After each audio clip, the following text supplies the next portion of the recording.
اعوذ باللہ من الشیطان الرجیم بسم اللہ الرحمن الرحیم السلام علیکم ورحمۃ اللہ وبرکاتہ۔ آپ نے دشمن کے تو بہت سارے عملیات کیے ہوں گے، دیکھے ہوں گے، پر آج جو آپ کو عمل بتانے جا رہے ہیں یہ بہت خاص عمل ہے۔ اس عمل سے آپ اپنے دشمن کو من چاہی سزا دے سکتے ہیں، جیسا آپ چاہتے ہیں آپ کے دشمن کے ساتھ ویسا ہو جائے گا۔ یہ ایک جادوئی تعویذ ہے جو کہ ایک بڑے جادو سے حاصل کیا گیا ہے۔ بڑے جادو کی آپ اس کو شاخ سمجھیں۔ بڑے جادو کا مطلب جیسے دشمن کے لیے یونان کا جادو مشہور ہے کہ دشمن کو اگر جان سے مارنا ہو تو یونان کا جادو کیا جاتا ہے، تو اسی طرح کے بڑے جادو سے نکلا ہوا ایک چھوٹا سا جادوئی تعویذ ہے، پر یہ چھوٹا نہیں، یہ بہت بڑا عمل ہے۔ اس عمل کو کرنے سے آپ اپنے دشمن کو بیمار کر سکتے ہیں، برباد کر سکتے ہیں، اس پر کوئی بیماری مسلط کر سکتے ہیں، اور بیماری بھی آپ اپنی مرضی کی مسلط کر سکتے ہیں۔ جو آپ چاہیں گے ویسی بیماری اس کو ہو جائے گی، لیکن اس بات کا دھیان رکھیے کہ آپ نے اس دشمن کے لیے کرنا ہے جس دشمن نے آپ کا جینا حرام کیا ہوا ہو اور آپ کے مال و آپ کی جان کا دشمن ہو۔ ایسے دشمن کے لیے آپ نے یہ عمل کرنا ہے، کسی کے لیے ناجائز نہیں کرنا۔ کسی کو اگر بلا وجہ آپ اذیت دیں گے تو ہماری طرف سے آپ کو اجازت نہیں ہے۔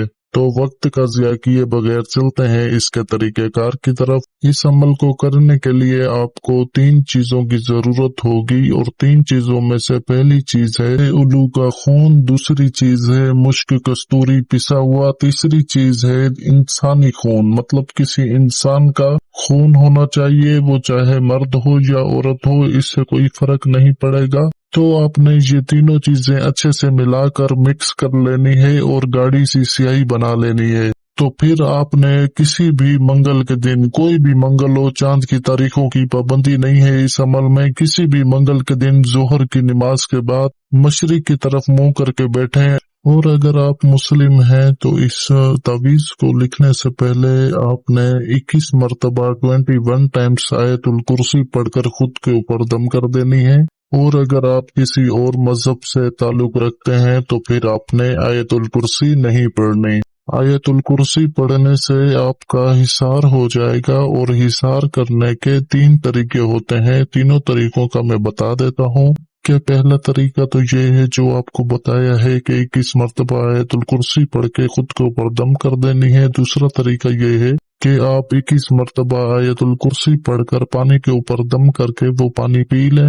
اور تیسرا طریقہ یہ ہے کہ آپ چھری کے اوپر 21 مرتبہ آیت الکرسی پڑھ کر چھری کو اشارتاً اپنے ارد گرد گول دائرے کے ذریعے گول دائرے کی طرح آپ اشارتاً گھما دیں، تاکہ آپ کو ایسا محسوس ہو کہ آپ کے ارد گرد گول دائرہ لگ چکا ہے، آپ کا کڑا لگ چکا ہے۔ تو یہ 3 طریقے ہیں حصار کرنے کے، جو آپ کو صحیح لگے آپ کر سکتے ہیں۔ حصار لگانے کے بعد آپ نے سفید کپڑے کے اوپر، کپڑا چاہے کاٹن کا ہو، سوتی ہو، ریشم ہو، کوئی بھی کپڑا ہو پر سفید ہو، سفید کپڑا ہونا لازم ہے۔ آپ نے سفید کپڑے کے اوپر جو بنائی ہوئی سیاہی ہے اس سے اور کسی بھی لکڑی والی قلم کی مدد سے جو نقش اسکرین کے اوپر دیکھ رہے ہیں یہ آپ نے بنا لینا ہے۔ بالکل ایسے ہی بنانا ہے جس طریقے کا میں نے بنایا ہوا ہے، اور جتنا ممکن ہو سکے کوشش کیجیے گا کہ صاف ستھرے طریقے سے بنائیے گا۔